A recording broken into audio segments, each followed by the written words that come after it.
The Adventures of Ozzie and Harriet, starring the entire Nelson family.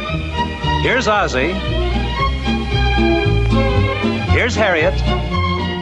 Yes, indeed. Television gave us the adventures of Ozzie and Harriet back in the day, but now the Treasury Department has set up a battle between Andy and Harriet. Andy, in this case, is the 7th President of the United States, Andrew Jackson, and Harriet is Harriet Tubman, the escaped slave and abolitionist who on 13 different occasions actively aided other slaves in their escapes via the Underground Railroad. Actually, there's no battle brewing between these two historical figures. Instead, there's a bureaucratic directive that has Harriet replacing Andy. Ms. Tubman's visage will be featured on the front of the $20 bill starting in 2020, and President Jackson's likeness will be relegated to the back of the bill. A bit of recent history surrounding this switch. You may recall that Treasury initially designated the 10 spot for the change, but all that changed when current Treasury Secretary Jack Lew claimed he had a soft spot for Alexander Hamilton, our first Secretary of the Treasury.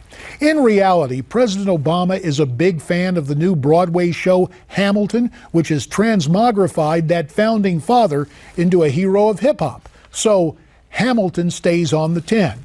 Over 10 years ago, almost a dozen years back to be exact, when your humble host was a member of the House, I advocated a change to the $10 bill and put together a bill to make that happen.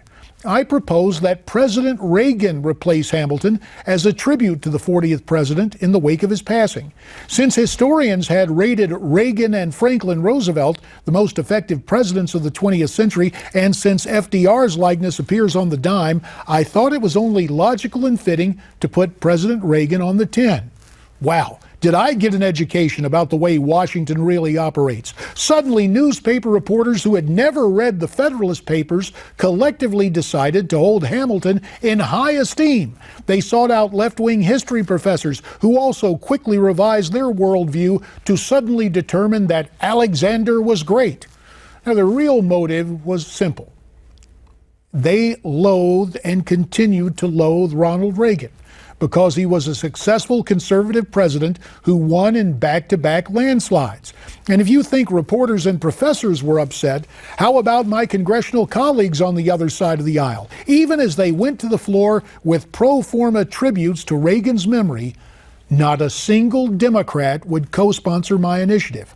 So, the next time you hear President Obama or Democrats on Capitol Hill bemoan the lack of bipartisanship, remember that they and the partisan press corps cheering them on define bipartisanship as Republicans caving in to Democrat demands.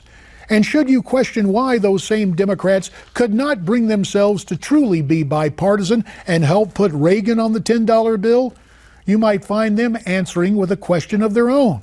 What do you think this is? Ozzie and Harriet? And that's the way I see it. Now for the way you see it, your comments via social media.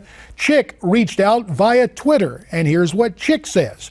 JD, I think states should handle only state elections, and for presidential elections, we have only one national vote for 1 week only.